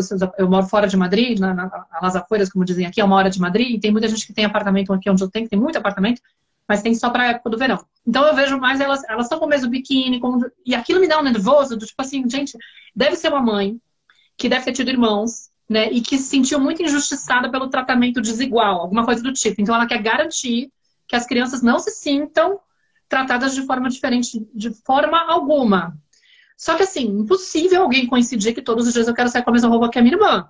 Entendeu? Tipo, tem aí claramente uma pessoa que está impondo um tratamento igual para ajudar, provavelmente, essas crianças a não se sentirem diferentes, comparadas, alguma coisa do tipo. Mas, gente, não. Isso é de uma dificuldade, uma limitação. Aí falaram pra mim que não, mas não é no seu condomínio, é na Espanha toda. Tipo, isso é muito comum. Eu falei, sério? Tipo, acho que eu circulo por mês que eu não vejo isso. Então, pra mim é muito chocante imaginar, né? Como que é pra essa criança? Para essas crianças que crescem num lugar onde elas não têm espaço para expressar o jeito delas. Deixa eu escolher tal roupa. Nem deve ter espaço para elas pensarem no guarda-roupa que elas vão, na roupa que elas vão escolher, entendeu? Mas, assim, é nítido o quanto isso evidencia a preocupação que essa mulher tem, provavelmente, de ter vivido aí alguma história e tá projetando nelas vamos consertar, vamos garantir que elas não se sintam assim, né? E aí eu imagino que para os próprios gêmeos, né, deve ser mais difícil, porque, tipo, muitas mães fazem isso e, de certa forma, a meu ver, né, tem por trás essa preocupação. Eu não posso tratar diferente, eles não podem se sentir diferentes. Eles têm que entender que o amor é igual, que o tratamento é igual. E aí, se você falar um pouquinho disso... A Mari falou assim, aí quando o mais velho quer estar igual ao bebê, roupas. Aí é que tá. Por exemplo, eu era uma mãe que falava assim, eu jamais vou vestir igual. Que coisa mais cafona. Enfim, né? Eu achava que jamais. Só que chegou um momento que eles queriam se vestir iguais. E eu me lembrei da minha infância também, quando eu e a minha irmã, uma diferença muito pequena de idade também, a gente queria se vestir igual, a gente queria a blusa igual, a não sei o que igual. E houve um momento que a gente quis diferente. Então, assim, aí é que tá o ponto. Eu tô ouvindo a criança ou eu tô com a minha dor colocando ali? Eu vou colocar igual porque aí não vai ter briga. Qual é a necessidade ali? É a minha como mãe que não quero a briga, quero evitar a discussão, então eu coloco a roupa igual para garantir que eu tô oferecendo tudo igualmente, ou é a criança que tá porque também existe uma coisa de que não, a irmã copia tudo que o outro, né, quer fazer. As mães aí que tem dois podem dizer. Quer fazer tudo igual a irmã, como se fosse ruim, né? E se inspirar no outro, né? Acha que, tá copiando. A mais velha só copia a mais nova, ou a mais nova só quer copiar a mais velha. E aí eu falo, mas isso vem também de se inspirar. A gente se inspira nas pessoas. Só que a gente já coloca uma conotação ruim de que se inspirar é ruim. Então, assim, não, tá com inveja. Né? Mais uma vez, sufocando uma emoção que todo mundo sente raiva, todo mundo sente inveja, e aí a gente vai sufocando isso. Então, assim, descobrir de onde é esse, né? A Mari falou do irmão que quer se vestir igual o bebê, o que há de errado nisso? Se é a minha necessidade à frente do que essa criança sente. Se ela quer se vestir igual o irmão, porque ela se achou legal, porque talvez para ela é isso, eu vou me vestir igual e eu vou receber a atenção da mamãe. Se eu não for igual ao meu irmão, então assim, eu falo, todo comportamento é comunicação. Então, olhar o que tem por trás desse comportamento. Eu quero me vestir igual, por quê? Porque meu irmão recebe mais atenção, talvez, porque ele é fofinho, ele é pequenininho. Então, né, eu não sei aí na Espanha, mas assim, eu era a mãe que falava, jamais vou vestir igual. Só que eles começaram a demandar. E hoje, já, quando eram menores, hoje já não. Tem dia que eles querem sair iguais e eles falam, eu quero igual a dele. Esses dias a gente estava numa loja e aí eles viram uma blusa de um joguinho lá e os dois tinha várias. Eu falei, cada um pode escolher a sua. E aí eles foram lá, escolheram igual. Eu falei, mas vocês vão querer igual? Eu quero igual. Então, assim, entender o que que parte da criança, o que é parte de mim, né? Porque eu também chegava, mas será que eu compro igual? Eu já cheguei nisso, na loja, de olhar e falar, mas se eu der esse pra esse, esse aqui, eu achei esse mais fofo, será que o outro vai ficar com uma roupinha que não é tão fofa? Então, aí era a minha dor, era a minha necessidade ali à frente do que da criança, né? Então... Eu acho que tem às vezes assim, é isso que você falou, né? Tipo, às vezes a criança tá pedindo pra usar a roupa do irmãozinho porque ela percebe que, de repente, assim, ela, na cabeça dela, né? De repente, assim, talvez eu garanta a mesma atenção. E aí talvez não seja o caso de eu ficar convencendo, não tem porquê, imagina, mamãe. Vamos supor, né? Eu percebo que é isso, mamãe gosta muito de você, não tem porquê. Aí muitas vezes eu fico focada em inibir o comportamento que tá incomodando, né? Tipo, que tá preocupante. Só que assim, de novo, eu busca o que tá por trás. Tenta gastar energia naquilo, falo, puxa, então de repente ele está se sentindo preterido, de repente ele está se sentindo inseguro, então deixa eu ver se eu dou mais atenção, se eu faço não sei o que lá. Porque quando a gente trata a origem, o comportamento que de repente, vamos supor que é por isso, vamos supor que ele pode ser simplesmente porque ele admira o irmão, está apaixonado e quer ficar igual, também pode ser, entendeu? Sim. Mas olha como a gente tem a tendência de fazer uma leitura de que tem uma má intenção, que tem um sentimento ruim, olha só, é por inveja, né? Tipo, porque quer ficar igual, quer ficar copiando. Isso tudo, gente, te juro, isso é educação tradicional. Porque na educação tradicional a gente olha a criança como se fosse um serzinho maquiavélico. Que Exato. Tem aí, tipo, se eu não inibir, vai sair ruim. Hashtag vai dar ruim lá na frente. Eu tenho que controlar agora. Entendeu? Para poder não surtir nenhum tipo de coisa errada dentro dessa criança. E a criança é muito mais linda, mais gentil, mais amorosa, mais bondosa, porque a gente acredita. Quando ela tem um comportamento desajustado, inadequado, preocupante, ela está denunciando alguma coisa, está comunicando alguma coisa. E a gente tem que buscar a origem. Falar, nossa, como é que eu faço para apoiar ela para que ela pare de precisar se comportar desse jeito? Entendeu? Se for, nesse caso, por exemplo, uma tentativa de se igualar à condição de bebê para garantir a atenção da mãe. Exato. Se olhar, tem que estar muito atento de que é uma inspiração, ou talvez não, é um pedido enganado que essa criança está fazendo. Está pedindo uma roupa igual a da irmã, porque acredita que se eu vestir igual, né? O bebê recebe atenção quando ele está ali com uma roupinha fofinha, então eu também vou receber, vão olhar para mim, né? Ter esse olhar sensível que é da criança, do que é minha expectativa, minha dor falando, né? E aí a gente, né, eu falo que nós somos os principais fomentadores dessas rivalidades, né? E aí depois na escola acontece, né? A família acontece, essas comparações que vão aumentando essa situação, e quando na verdade a gente porque a gente não aprendeu sobre encorajamento. Então a gente fica muito no elogio, e aí tem a polêmica do elogio, que na verdade o elogio não é uma coisa ruim, ou não posso nunca elogiar, não é isso. Ui, saiu seu som. Não sei o que aconteceu. Agora acho que talvez voltou. Não, não voltou. Agora voltou. Agora, Então tá bom. não é que a O gente quanto, pode elogiar as crianças, vai. o quanto que elogiar as crianças não é uma coisa, eu não posso elogiar meu filho. Posso, mas o elogio, ele vem muito do meu olhar, do olhar externo, né? E o quanto que a gente, como todos nós, eu acho, não aprendemos sobre encorajamento. Então, assim, o quanto que eu estou encorajando a criança e o quanto que eu fico só nessa comparação e minando realmente essa autoestima, né? E aí eu fomento essa rivalidade. Obviamente, a criança não se volta para os pais. Ela não vai ter essa raiva que ela está sentindo, ela não vai jogar para os pais porque eu perco o amor, né? E a criança quer se sentir pertencente. Então, o meu rival passa a ser o meu irmão. Né? E aí a gente tem aquela expectativa de que os irmãos sempre vão ser, ou as crianças que brigam, né?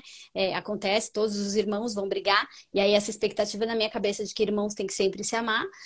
Aí eu vou lá e coloco os dois dentro de uma camiseta e falo se amem, se abracem, peça desculpa pro seu irmão, né? Ou o vídeo que eu vi das gêmeas, que foi você até que me mostrou, que uma puxava o cabelo da outra, e aí a mãe raspou a cabeça das crianças, porque assim elas não iam mais puxar o cabelo, né? O quanto que a gente ainda tem um olhar muito infantil mesmo. Reduzido, exato. Porque Para essas eu tô situações de cuidando só briga. da ponta, né? Não tô cuidando da origem do problema de novo. Tipo, eu tô só, então tá, vou consertar o comportamento, mas aquela sensação que ela tem de desconforto continua lá. Ela fica lá te procurando. Que agora que eu faço, né? Tipo, E aí eu vou morder, porque aí eu não tenho cabelo, mas eu posso, né? Eu preciso, né? E outra, entender a etapa de desenvolvimento dessas crianças. Às vezes eu tenho aqui eu tenho dois da mesma idade, então a etapa de desenvolvimento é uma, mas às vezes eu tenho um menorzinho, um muito mais velho, ou eu tenho adolescentes também, que, né? Eu vi nas caixinhas, tinha muitas perguntas sobre mães de adolescentes que os irmãos estão brigando muito, e um fala que odeia o outro, né? E o quanto que durante toda essa infância isso também, né? Olha a sua irmã, como ela tira nota boa, olha como a sua letra é um relaxo, sei lá, olha a sua nota, e faça essas comparações que vão só aumentando, porque eles não se voltam para os pais, eles se voltam um contra o outro, né? E na caixinha também tinha a experiência das pessoas que falavam assim: na minha infância, meus pais sempre me comparavam. Nossa, eu odiava meu irmão, a gente não se fala até hoje. Tipo assim, não vão por esse caminho, né? Mas assim, eu tinha até notado aqui, lembrar da história do cabelo raspado, lembrar da história da camiseta. Gente, olha, esse tipo de abordagem, dessa coisa da camiseta, me deixa arrepiada, assim, quando eu vejo essa cena. Tipo, mandaram, sempre aparecem uns vídeos desses, e depois ainda postam, gente, isso eu fico louca, né? Ainda postam as coisas, mas enfim. Isso, de a criança brigou com o irmão, né? Os irmãos brigaram, vamos colocar dentro da mesma camisa, para eles se abraçarem, para eles ficarem... Você faria isso com um adulto, gente? Imagina você tendo uma discussão com o teu marido, aí eu falo, Índio, vou colocar você na camiseta junto com o Gerson, vocês vão ficar abraçadinhos até vocês aprenderem a pedir desculpa um pro outro, porque marido e mulher tem que se amar, não pode se tratar mal. Você não ia querer jogar fogo naquela camiseta? Eu não sei você, Não. mas eu ia. Não, e aí é um nível de violência que a gente não percebe, porque a gente acha natural fazer com uma criança, porque aí vem essa expectativa de que irmãos sempre tem que se dar bem, irmãos tem que sempre se amar, porque a gente sufoca. Não, raiva é feio, não pode sentir raiva do seu irmão, né? E aí eu não permito com que ele sinta, e essa raiva tá lá, ela precisa sair para algum lugar. Enquanto eu sufoco e falo, não, pede desculpa, irmãos têm que se amar, eu não dou oportunidade deles se resolverem, eu não dou oportunidade deles se relacionarem, encontrarem um caminho deles, e eu só aumento. Para mim, essa história da raspar a cabeça, ou colocar a camiseta e colocar, ou obrigar a pedir desculpas, não, dá um abraço porque é seu irmão. Abraça seu irmão, é simplesmente ignorar o que você está sentindo, faz o que eu decido, faz o que eu acho que é certo, porque quem manda aqui sou eu. No fundo, no fundo, não me importa o que você sente, não importa qual foi o motivo, ou eu entro de juiz. Pais juiz, que nós fazemos muito isso. De, quem que foi que pegou primeiro? Quem que foi que fez não sei o quê? Eu entro já... Então, alguém acaba sendo o algoz da situação e a vítima da situação. E aí você fica com esse sentimento de estar tendo a pessoa... Geralmente é sempre o mesmo, né? Exato. E aí começa o rótulo. Eu sou o algoz, eu sou o malvado, eu sou o terrível, eu sou a boazinha, a vítima, o coitadinho, enfim... E aí a gente tem lá anos de terapia pela frente para depois sanar. E aí, se você olhar o cerne dessa questão, muitas vezes é isso, essa raiva que eu não pus para fora, né? Que eu tive que engolir, e eu não pus essa raiva para fora e não podia jogar pro meu pai e pra minha mãe. Então, hoje eu não suporto meu irmão, nem falo mais com ele. E aquela expectativa de família margarina, feliz, irmãos que sempre vão brincar juntos e se amar, cai por terra, né? Porque, na verdade, essas expectativas, é o que você falou, a gente não tem como garantir se eles vão se dar bem, se eles vão ser amigos no futuro ou não. O nosso papel ali não é o de ser juiz da situação, né? Maravilhoso, Flor. Eu acho que assim, para a gente ir encaminhando para o encerramento, porque está finalizando o tempo, já finalizou, na verdade, a gente pode pensar assim que eu imagino que para muitas de vocês que estão escutando, falam assim, nossa, mas eu me dedico muito ao irmão que, vamos supor, que dá mais problema, que se sente rejeitado, ou esse mais velho que está com ciúmes, ela está falando que é insegurança do amor materno, mas eu dou esse amor, eu dou essa presença. E aí, uma coisa que a gente vai aprendendo na criação consciente, que é muito importante, que às vezes é doloroso de entender, mas que é real, e a gente tem que encarar o que é real, gente. Não ficar nesse lugar de achar que, tipo, que é absurdo, porque a realidade é essa, a vida é assim, né? Não é tão sobre o quanto eu amo ou não amo essa criança, meu filho, né? Mas é a percepção que a criança tem. E, de novo, eu não posso julgar a experiência que a criança tem em relação àquilo que ela está absorvendo. Se eu entro nesse lugar de julgar e achar que ela não tem cabimento, ela se sentir pouco amada por mim, porque eu me dedico muito, por exemplo, né? Se eu entro nesse discurso, que é um pensamento, é o que a Byron fala. O que acontece comigo quando eu acredito nesse pensamento? Que essa criança deveria entender que eu amo ela o suficiente, entendeu? Essa criança não deveria se sentir insegura do meu amor por ela. Se eu acredito nesse pensamento, o que a Byron vai falar? Como que eu me sinto? Eu me sinto culpada, eu sinto raiva dela, eu me sinto ressentida, eu me sinto tensa, estressada, infeliz, decepcionada comigo mesma, decepcionada com essa criança, enfim, desperta um monte de sensações ruins em relação ao meu filho e à experiência que eu tenho com ele. E eu fico num lugar de, tipo, como assim? Eu entro em sofrimento. Se eu entendo que essa criança tem o direito de se sentir pouco amada por mim, tem o direito de se sentir insegura em relação ao amor que eu dou pra ela, porque, vai saber, porque ela tá olhando. Aí eu vou pensando, por que eu acredito nisso? Por que isso também pode ser verdade? Poxa, porque ela tá vendo um bebê que chegou na casa do nada e tá recebendo muita atenção. Então é difícil, de repente, perder o posto de ser o irmão único, o filho único para ser irmão mais velho. Porque ela realmente vê as pessoas elogiando esse bebê e falando, ai, coisinha fofa, não sei o que, nananã. Vamos supor, né? Tô imaginando aqui uma situação para poder descrever uma situação. Porque ela, de vez em quando, ouve eu comparar ela com o bebê, dizendo que ela tá muito mais difícil. Poxa, ela tem motivos para ficar insegura. Porque ela vê, muitas vezes, eu dando bronca nela quando ela fica nervosa por causa disso, daquilo em relação ao bebê. Poxa, realmente, a minha postura talvez não esteja colaborando para ela ficar tão confortável. E aí, o que eu faço quando... eu imagino que, tipo, puxa, ela tem motivos para sentir isso, desde a perspectiva dela. Então, assim, eu não julgo. Eu simplesmente olho para aquela situação e falo, se manifestou aqui nessa casa a realidade de uma criança que está se sentindo insegura do meu amor por ela. O que eu posso fazer? Ao invés de tentar consertar esse sentimento e tentar convencer, meu amor, você não precisa se sentir assim, mamãe gosta de você. Não adianta nada fazer isso. Não adianta nada. Só faz ela se sentir pior porque ela fala, mamãe não me entende. Só sou inadequada. Eu sou inadequada.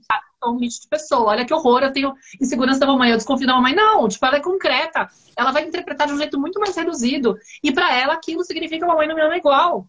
Ponto. Aqui que eu faço a partir daqui. Entendeu? O ponto não é como que eu conserto o sentimento dele para que ele pare de manifestar isso porque isso é errado. Não. O que eu faço para que ele não precise se sentir assim. Né? Por mais que eu não vou conseguir suprir perfeitamente, mas é muito importante. Então, assim, não basta amar os nossos filhos, eles precisam se sentir amados, entendeu? Esse é o ponto que a gente tem que trabalhar. Como que eu faço para garantir que ele tenha amor incondicional, que ele se sinta aceito incondicionalmente, inclusive, olha a pegadinha, gente, é o oposto do que a gente faz na educação tradicional. Na educação tradicional, no momento desse, a gente fica tentando o quê? Pressionar a criança para ela ser outra pessoa, ser outra criança. Você tem que ser diferente do que você é. Na criação consciente, a gente fala, eu abraço e falo, puxa, ela está sendo assim agora. Eu preciso ajudar ela a se sentir melhor para que ela não precise se sentir insegura. Entendeu? E isso é aceitação incondicional. E é isso que eu quero ensinar vocês, né, na série de aulas dos surtos maternos. É isso que eu ensino vocês dentro da mentoria. É esse o convite que eu faço para vocês, para que vocês se inscrevam na série de surtos maternos para assistir esses conteúdos, para entender a importância que é criar essa conexão com o teu filho, de aceitar eles como eles são, porque é isso que importa, gente, mais do que tudo. Não é, tipo, evitar que ele não pode ter desconforto com a chegada do irmão. Não. Quando ele apresentar esse desconforto, como que eu vou estar lá, aceitando ele como ele é? Meu amor, eu sei. Desculpa que a mamãe não percebeu a tempo. Ou a mamãe vai tentar ajudar, a mamãe também tá difícil para ela, tá tudo certo, é assim mesmo, a vida traz esses desafios. Quando chega uma pessoa a mais para aumentar o número da família, não é fácil. É bonito, mas também não é bonito, também é difícil, entendeu? É isso, eu posso estar feliz, entusiasmada com a vinda do bebê, é divino, é maravilhoso, mas também tem desconforto. Uma coisa não precisa anular a outra. No planeta Terra, essas coisas coexistem, tá? Então, o meu papel não é evitar que elas apareçam, é saber lidar quando elas estão aqui se manifestando, tá? E eu acho que assim, eu sugiro para quem tá aqui, que tem bastante gente perguntando, o que eu faço quando eles brigam, né? Mais do que o que realmente, qual é a minha ação ali, e isso a gente vai, a Naira traz durante toda a série, e também para quem entra na mentoria, isso a gente se aprofunda bastante com a Byron Kate, enfim, vários módulos que vão tratar disso. Eu acho que é mais do que como solucionar aquilo, porque não sou eu que vou solucionar, é entender e aceitar quem é cada uma dessas crianças, né? Não vir desse julgamento, porque uma vez que eu tô com esse pensamento, eu julgo que essa criança está errada por estar agindo assim, a minha ação vai ser baseada no que eu acredito, né? Então, as minhas ações, elas só vão ser modificadas quando eu olhar internamente porque está acontecendo aqui dentro. Por que eu sinto assim? Né? Por que quando os meus filhos brigam, eu entro, né, em parafuso, eu acabo sendo o juiz da situação. Então, como eu vou olhar para minha dor para que eu possa auxiliar e ser uma pessoa que vai estar ali para encorajar e não para julgar, enfim, tudo isso para quem está acompanhando, né, aqui as lives de Esquenta e depois vem as aulas agora a partir do dia 30, né? Eu digo, continuem acompanhando que vocês vão aprofundando cada vez mais, né, Má? Eu acho que isso que você trouxe é muito legal, Flor. Acho que dá para pensar assim, primeiro assim, entender que brigas vão acontecer, né? Mas que quando elas estão muito recorrentes, a gente pode também se observar. É um convite para a gente pensar, puxa, o que está acontecendo? Porque deve ter alguém aí se sentindo menos amado, né? Será que eu estou usando muita comparação? Então, sempre a gente tem que pensar na nossa participação também. Como será que eu posso estar contribuindo para que essas brigas estejam cada vez acontecendo com mais frequência? Será que eu tenho comparado demais eles? Será que eu fico exigindo que eles sejam amigos quando eles estão... Como que eu lido, inclusive, né? Tipo, será que eu tô forçando a barra de repente, forçar, tipo, vai lá pedir desculpa pro teu irmão? Ou eu me coloco de juíza? O quanto que isso tá contribuindo para que fique uma sensação de conflito e rivalidade entre eles? Então, acho que esse exercício de autoobservação, sem buscar culpa, mas buscar, tipo, uma clareza. Vamos escanear, entender, ver se tem como eu mudar o meu comportamento para poder ajudar eles, né? A se relacionarem com isso. Isso acho que é um ponto que é super importante para que a gente possa, digamos, lidar. E aí, claro que quando a gente vai fazer a intervenção, também às vezes você vai poder fazer, para poder tentar falar alguma coisa que seja consistente e prática, né?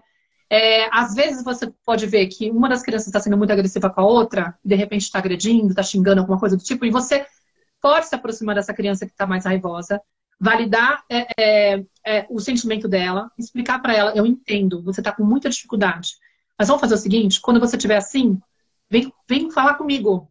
Porque, sei lá, de repente explicar para a criança, é muito difícil escutar isso. É doloroso. Não é legal você tratar seu irmão dessa forma. Mas eu entendo que você esteja com muita dificuldade de conter essa raiva, porque você está com muita raiva. Então, vem com a mamãe, a gente vai para um lugar e você fala tudo que você quer falar pro seu irmão nessa hora, para mim, entendeu? Porque aí a gente não magoa ele. Você não magoa ele, entendeu? Então, esse tipo de digamos assim, a gente também pode olhar, de intervenção, de acompanhamento, a gente também pode olhar para essas situações de conflito entre os irmãos como uma oportunidade da criança aprender habilidades. O que eu faço numa situação conflituosa na vida, né? Quando eu tô com raiva de alguém, quando eu me sinto ameaçado por alguém. Porque se a gente fica só olhando para a questão a criança tem que saber como se comportar em tais situações na vida, toda vez que surge o conflito, de novo, eu entro na negação de que aquilo não deveria estar acontecendo. Se eu entendo que aquilo já aconteceu, já está acontecido, como diria, né, Maria, que já é real, já está acontecendo. Não adianta eu ficar brigando com a realidade. Se eu digo que não pode, eu entro em sofrimento. Eu falo, o que eu posso fazer? E qual que é o convite que a vida está fazendo? Uma oportunidade para que eles tenham habilidades de como lidar com conflitos. Com certeza que teus filhos têm muito mais habilidade do que a Nara de lidar com conflitos, porque a Nara é filha única, entendeu? Ela tem menos situações onde ela se expõe a esse tipo de conflito, entendeu? Então, tem uma destreza aí que os irmãos, óbvio, se forem acompanhados, né? Se ficar só, tipo, sem ninguém acompanhando, ninguém intervindo, pode ser que não. Mas acho que a Nara tem menos oportunidade de treinar isso do que alguém que tem irmãos nesse sentido, entendeu? Então tem uma vantagem. Às vezes olhar para a briga, às vezes, né? Aonde eu vou intervir, aonde é necessária a minha intervenção, e às vezes a gente também confiar, né, de que eles também conseguem resolver os conflitos sem a gente ficar o tempo inteiro intervindo, né? E eles encontram, a gente tem essa confiança de que, é claro, isso não quer dizer que eu não esteja presente ou que eu deixo eles se baterem, né? É claro que eu tô ali, eu sou o adulto responsável, eu não posso virar as costas e falar, resolvam-se, né? E se virem. Também não é adequado, mas eu tá ali, eu tá presente, mas não com esse papel de juiz e observar, muitas vezes eu preciso só observar e eles vão encontrando soluções entre eles. Eu dou essa oportunidade deles resolverem conflitos e encontrarem uma solução. E eles são capazes disso, né? E muitas vezes a gente não dá esse espaço, a gente intervém antes e também saber o momento de, tá, peraí, aqui eu preciso, né, fazer isso que você falou. Deixa filho, eu tô vendo que você tá com raiva da sua irmã porque ela pegou o seu brinquedo, eu sei que você ficou chateado, você gosta muito, né, sei lá, desmontou seu castelo, enfim. E aí, fala pra mamãe, se abre pra mamãe, eu sei, é ruim também, eu também passei por isso, é chato mesmo quando alguém desmonta. Enfim, eu valido o que ela tá sentindo, mas ao mesmo tempo eu também não permito essa agressão um contra o outro, né, e magoar o outro, mas também não fico obrigando ninguém a se desculpar quando aquilo não é genuíno, enfim. Eu acho que é uma forma da gente realmente ir ampliando o nosso olhar como pais e poder ajudá-los, né? Eu falo do encorajamento, vem muito disso, assim, de encorajar os nossos filhos a encontrarem soluções, mas ao mesmo tempo eu não abandono, né? É o que você falou. Os traumas vêm muito dessa falta de ter um suporte. E eu tô ali para ser esse suporte, né? Quando eu vou lá e valido e não fico julgando, ele deveria emprestar o brinquedo, ele não deveria ter batido na irmã, eu já caí no lugar de julgamento e eu não tô ajudando mais, né? Uhum. E aí, assim, a gente vai encerrar, mas antes eu queria só trazer mais uma questão que eu acho que é bem diferente, assim, do olhar que geralmente as pessoas trazem em relação a esses temas, mas que é um conteúdo que eu trago também dentro da mentoria, uma coisa que eu ensino vocês. Nesse processo de autoobservação, e isso é muito legal, gente, quando a gente aprende a fazer. Quando eu vejo, de repente, meus filhos estão muito agressivos, estão brigando muito entre si, e aí eu falo, olha o convite que a gente tem para poder se observar e entender como que eu posso estar colaborando, né? E tem tanto essa questão de, às vezes, eu estou fomentando essa rixa, porque eu estou fazendo essas comparações, não sei o quê, como eu falei agora há pouco, mas também pode ser resultado de qual é o ambiente, como está o ambiente onde essa criança está crescendo, né? Como que está, por exemplo, vamos imaginar uma situação, a minha relação com o pai da criança, né? Aí, de repente, eu estou numa fase onde a gente está brigando muito. Então, de certa forma, essa criança está absorvendo também esse modelo de comportamento. Quando as duas pessoas não estão se entendendo, elas ficam uma com a outra, não sei o quê. E aí eu vou repetir esse padrão de comportamento com o meu irmão, porque eu percebo que quando não tem diálogo é assim que as pessoas elas estão se atacando, entendeu?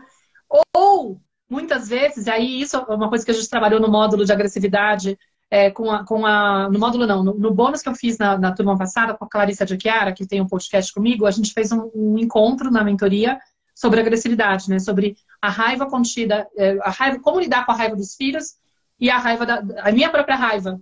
Então, muitas vezes, eles também podem estar denunciando que existe uma agressividade que está reprimida dentro de você. Porque nós, inclusive as mulheres, passam muito por isso, né, na infância. Ai, é feio sentir raiva. Menina bonita não tem raiva, não chora, não se incomoda, não pode. Que não isso? dá Olha escândalo. só, não dá escândalo e tal. E a gente cresce com essa ideia de que, a gente não tem o direito de acessar esse sentimento de raiva. E isso faz com que a gente fique engolindo essa porcaria dessa raiva. Olha só, aí a criança fica o quê? E quando a gente acaba manifestando, ou a gente explode, ou a gente fica doente, fica com alguma coisa no corpo, fica com um sintoma, fica com ansiedade, fica com qualquer porcaria. Mas... Ela não E muitas vezes some, a gente ela aprende... não vai embora, né? Ela tá lá. Muitas vezes a gente aprende a ser essa criança boazinha, adulta ainda, se submete, se silencia, engole sapo, e aí tá lá naquela relação, às vezes com um parceiro, ou por outras questões da vida, tá engolindo um monte de sapo, e tá com aquela raiva contida, não expressa, não dá espaço. E aí o que acontece? O que as crianças fazem?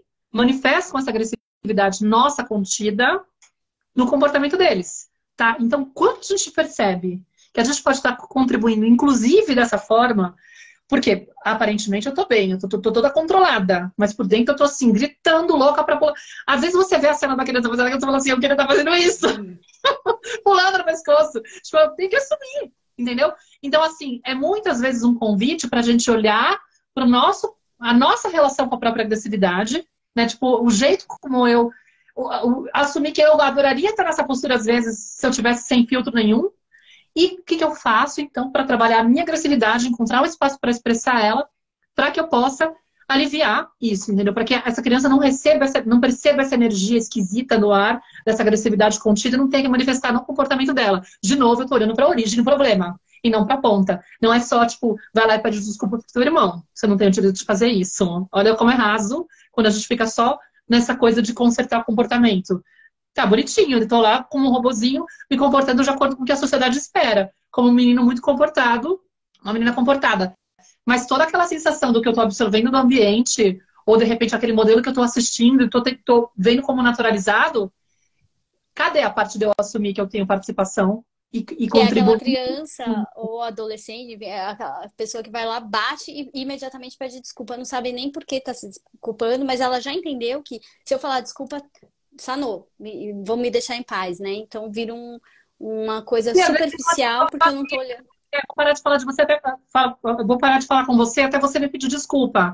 Aí a pessoa vai lá e fala, ai, desculpa, mas nem foi uma coisa que, tipo, veio, né? Simplesmente é um protocolo social que, tipo, como se fosse, então dissolvi, já tá zerado, a gente tá ok. Mas no fundo, a rixa continua, o incômodo continua, a coisa, enfim, não é bem isso às vezes que vai resolver. Mas, enfim, o ponto é, ao mesmo tempo, olha que lindo, né? Porque, tipo, eu falei dessa história toda, de que é importante se auto-observar nessa hora e buscar a correspondência e, de repente, olhar o ponto, a origem do problema, a questão, né? E olha o convite que as crianças fazem nessas horas também. Então, acho que é isso também que eu vou trazer para vocês nos surtos, que eu trago lá na mentoria, que quando essas coisas estão meio que fora do script, foge do nosso script, né? Do original, eu queria muito que eles fossem amigos, eu queria muito que eles dessem bem, isso que de repente, nossa, estão brigando muito, o que está acontecendo? Eles estão me convidando para poder fazer um scanner. O que será que está acontecendo? Né? Será que a minha agressividade está contida? Será que eu tenho contribuído com falas que não são fáceis de absorver? Né? Que eu acho que eu estou estimulando, mas na verdade eu estou pressionando, comparando e fazendo com que eles se sintam mal, pior e mais rivais um do outro do que com vontade de realmente se amar e se gostar, né? Então eu vou revisando isso e eu vou revisando a forma como eu me coloco no mundo. Eu vou me dando a oportunidade de falar, então, eu tenho que trabalhar isso em mim. Por isso que eu falo sempre, sim, vai ficar gravada, tá, Flor? Eu falo sempre que a maternidade ou a parentalidade, né, é um convite para o nosso processo de autoeducação. Ou seja, os verdadeiros mestres aqui nessa história são os nossos filhos. Eles chegam, trazem esses desconfortos, essas preocupações, esses medos, despertam todas essas coisas aí e deixam muito claro: mamãe, você tem um problema com a tua agressividade. Mamãe, você não sabe muito bem como deixar a gente se sentir bem. Você tem uma questão da autoestima aí, ou sei lá, você tem a tua criança aí ferida, morrendo de medo de ser rejeitada, de se sentir preterida, e você tá projetando em mim essa pressão de não ser essa pessoa pro meu irmão, entendeu? Tipo, calma, não é por aí. Enfim, a gente vai tendo pistas, eles vão apresentando pistas e convidando a gente o tempo todo para olhar para as nossas dores, para validar aquilo da nossa criança interior que a gente não teve o direito de validar, né? Não foi aceito, não foi visto. Olha que lindo. Porque minha mãe e meu pai não aceitavam os meus ciúmes, eu tive que engolir esses ciúmes, fingir que não existia, ser só amiga, e agora eu não deixo meu filho ser ele mesmo. Mas se eu valido os ciúmes que a minha criança tinha o direito de ter tido naquela época, porque sim, ela teve motivos para se sentir insegura, óbvio, porque toda criança vai se sentir insegura, e aí eu aceito isso e aprendo a amar essa parte da minha criança que manifestava isso e ninguém conseguia ver. Aí quando eu aceito isso, eu falo, nossa, tá tudo certo, era isso mesmo, você tinha motivos para estar insegura. Aí eu olho pro meu filho com amorosidade, com empatia, com aceitação. Tá Eles tudo são bem. realmente oportunidades para a gente ampliar nosso olhar, ao invés de eu ficar só no foco de como solucionar a briga entre os dois, né?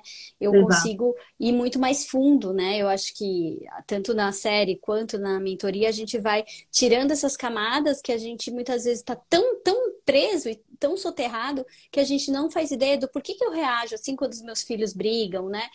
Ou quanto que de raiva eu tenho contida que eu não ponho para fora ou que estou ali sempre, né?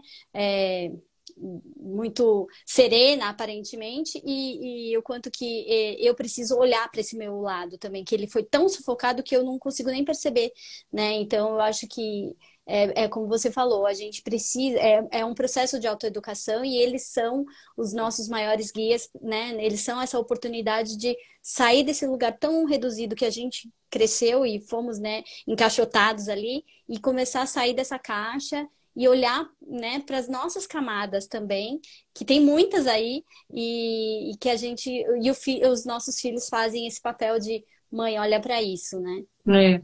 A Dani também. Oi, Dani, tudo bom, querida? Olha, ai, a gente tem que fechar, eu tô lembrando de coisa, eu tô lembrando de É causa, não muito consigo dar assunto, tchau. Porque eu lembrei de uma outra mãe da mentoria que tava com 3 filhos, né? Tipo, a mais nova e 2 meninos que eram um pouco mais velhos.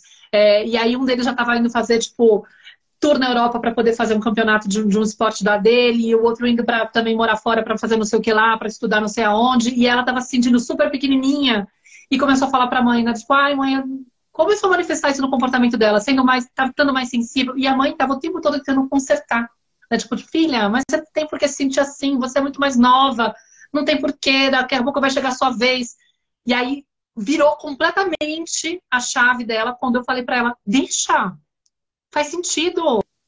Pensa na perspectiva dela. Não se agonie com o fato dela estar incomodada ou porque não tem sentido ela querer estar no mesmo lugar que os irmãos porque ela é muito mais nova e não tem, sabe? Simplesmente acolha a dor dela, daí escuta. Não precisa convencer ela de que ela não precisa se sentir assim, porque essa é a maior dor. E aí, cara, ela tava super assim, né? Tipo, meu, será? E ela começou a abrir espaço. Né? Então ela parou de consertar. Ela diz que até o marido dela ficava meio assim no começo, porque o que tá fazendo? Ela vai chorar mais. E de fato a menina chorava mais. Mas é isso que a gente precisa às vezes. É esse espaço para poder chorar o nosso desconforto e não de alguém que fique querendo corrigir o nosso desconforto. Então ela começou a falar, filha, eu entendo, eu consigo imaginar que deve ser muito difícil ver os 2 irmãos pensando protagonistas e um monte de coisa e você ainda sem nada para entregar para o mundo, entendeu? Tipo, manja, tipo aquela sensação de, tipo, poxa, eles estão aí fazendo coisas incríveis e eu sou essa pessoa sem graça, Sem graça. né? Tipo, óbvio que não tem sentido ela se comparar, entendeu? Mas era a dor dela. Ninguém pode ficar medindo se faz sentido ou não. É a experiência dela. E quando eu olho pra isso com amorosidade, com aceitação e falo, beleza, filha, tipo, entendi. Tá difícil, né, meu amor? Mamãe tá aqui. Mamãe te vê. Cara, ela falou que mudou completamente. Mudou completamente, porque a menina parou de ficar chorosa, triste, entristecida. Tipo, digamos assim, ela soltava aquilo, aquele espaço seguro que a mãe promovia, né? Tipo assim, eu aceito você como você é, não importa se faz sentido ou não, tipo, não vou colocar mais nenhum tipo de discurso avaliando se faz sentido ou não. E aí a menina trazia aquilo, se sentia aceita, e aquilo, gente, é isso que a gente precisa, essa escuta, galera. É isso que a gente precisa.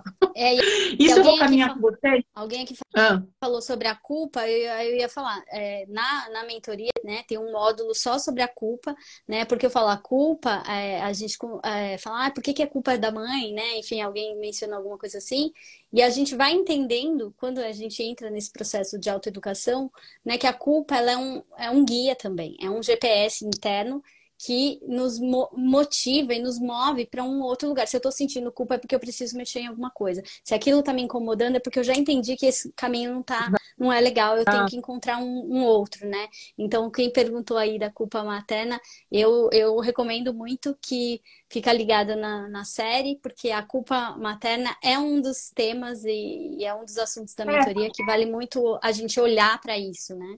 Você pode usar como adubo, já que estou sentindo desgracenta por estar fazendo isso, meu, então vamos lá e vamos procurar mudança. Não fica paralisada. A culpa é ruim quando ela paralisa. Mas se eu transformo ela em responsabilização, tipo, então vamos me responsabilizar por isso e vou promover uma mudança, ela vem para contribuir. Porque ela é o tapa na cara que fala, cara, por aqui não dá, eu vou ter que recalcular a rota, tá? Então, para fechar, gente, ó, fica aqui o convite. Escrevam surtos para vocês receberem o link da série Surtos Maternos, porque aí vocês vão ser direcionados para os grupos, onde a gente vai sempre estar publicando os alertas das aulas, os encontros, das lives. A gente está em fase agora de aquecimento da série, que começa dia 30. Na semana que vem eu vou falar com a Tariana Rocha sobre filhos adultos de pais emocionalmente imaturos, e aí a gente vai poder destrinchar esse perfil de pais, entender se eu tive esses pais, qual a consequência disso, e se eu estou sendo esse pai ou essa mãe, né? Ah, legal. A Jé tá falando que já se inscreveu, ela nem é mãe, mas podem vir também não sendo mãe, porque a gente vai estar olhando para a nossa infância. E na sexta-feira eu vou falar com o Hugo Monteiro Ferreira, que é autor do livro A Geração do Quarto, para entender esse movimento de crianças e adolescentes que estão se metendo no quarto, preferindo ficar no quarto, e muitas vezes com um comportamento preocupante, e entender que a origem desse movimento, muitas vezes, é justamente dessa falta de intimidade emocional com os pais. Essa sensação de que eu não posso ser eu mesmo. Porque se eu trago algo meu pai se assusta, meu pai se incomoda, meu pai fica bravo, minha mãe fica nervosa. Olha só, me corrige, me castiga, não sei o quê. Mas não me aceitam como eu sou. E aí, a criança vai falar, tá bom. Então aqui eu não vou conversar. Porque, tipo, não tem sensação de que eu sou aceito como eu sou. Eu prefiro ficar no meu canto. Inclusive o canto onde muitas vezes eu fui mandada para me virar sozinha. Vou ficar aqui. Já entendi qual que é o babado, entendeu? Então a gente quer trazer para vocês, eu e o Hugo, a gente vai falar muito disso, né? Do quanto é importante ainda na primeira infância, nesse primeiro momento, a gente treinando isso de aprender a dar essa escuta que a gente não sabe, porque a gente não recebeu. Por isso que eu insisto em viver esse processo de autoeducação acompanhada. Né? Então, vem para a série de aulas de surtos, porque lá, nos surtos maternos, a gente vai ter 4 aulas falando sobre a criança interior, sobre todo esse processo de como que interfere as minhas dores, como as minhas dores interferem na minha forma de educar, por que eu surto com os meus filhos mesmo sem intenção, né? E o que eu posso fazer a partir disso, como é que eu faço para diminuir a quantidade de surtos, aprender a maternar essa criança, tá? E vai ser uma degustação da minha mentoria, para quem quiser se inscrever, que no dia 6 de fevereiro eu vou abrir as inscrições para o grupo que começa dia 12 de fevereiro, tá? E a gente vai ficar 10 semanas juntas, nesses 2 grupos de mães, já estou com 10 mães inscritas, eu estou com 50 vagas disponíveis para 2 grupos de 30. Então, se você está aí curiosa, querendo entender como é o processo da mentoria, né? Acompanhe essa programação maravilhosa que eu fiz, tá? Porque eu tenho certeza que vai ser uma virada de chave para vocês. O nome do livro dos irmãos é Irmãos Sem Rivalidade, tá? Depois eu coloco lá nos stories o link para vocês e tudo mais, aí vocês podem, de repente, adquirir lá pela Amazon e tal, para facilitar, tá bom? É isso, meus amores. Muitíssimo obrigada, Indy, maravilhosa. Obrigada, Amo te acompanhar. Você aí de parceira, amiga, inclusive dupla de escuta. E dupla de escuta também. Desde da formação em atuação consciente lá da Escola da Educação Positiva, que nós nos formamos. A Mari, maravilhosa. Obrigada, Mari, pela presença. Outra mãe que participou também da mentoria. E aí a gente vai se ver logo mais na live na quarta-feira que vem com a Tariana e sexta-feira com o Hugo, tá? Espero vocês. Se inscrevam aqui escrevam surtos para receber o link dos grupos, né, da série, porque aí lá vocês vão receber o negócio a reprise, tá bom? E quem tá seguindo a Maíra, ou no meu perfil ou no da Maíra, a gente tem também um e-book falando do desfraude consciente que a gente fez juntas, que é bem importante para quem tem filhos nessa idade, né? Que tá pensando, o desfraude, ou vai entrar na escola, a escola quer que desfraude, enfim, a gente tem um e-book que a gente construiu juntas, e que ele é gratuito e tá liberado na página da Maíra e na minha também. Exato, maravilhoso. Por favor, quem tiver qualquer questão sobre desfraude, por favor, o protagonista é o bebê ou a criança. Tipo, a protagonista é a criança, tá? Não é o adulto, pelo amor de Deus. Leiam sobre o desfraude consciente nesse book aí que tá lá no meu link. Não tá no meu link agora, mas tá no link dela, provavelmente. Mas qualquer coisa vocês me procurem e eu mando pra vocês, tá bom? cantomaternar.com/ebooks vocês encontram, tá? Eu vou colocar lá no como é que chama? Nos stories, tá? Mas é filhos adultos de pais emocionalmente imaturos, um deles, e o outro é a geração do quarto, tá bom? Mas depois eu jogo lá, tá? Obrigada pela presença. Beijo pra Um todos. beijo, Tchau. Má. Tchau, tchau, gente. Obrigada.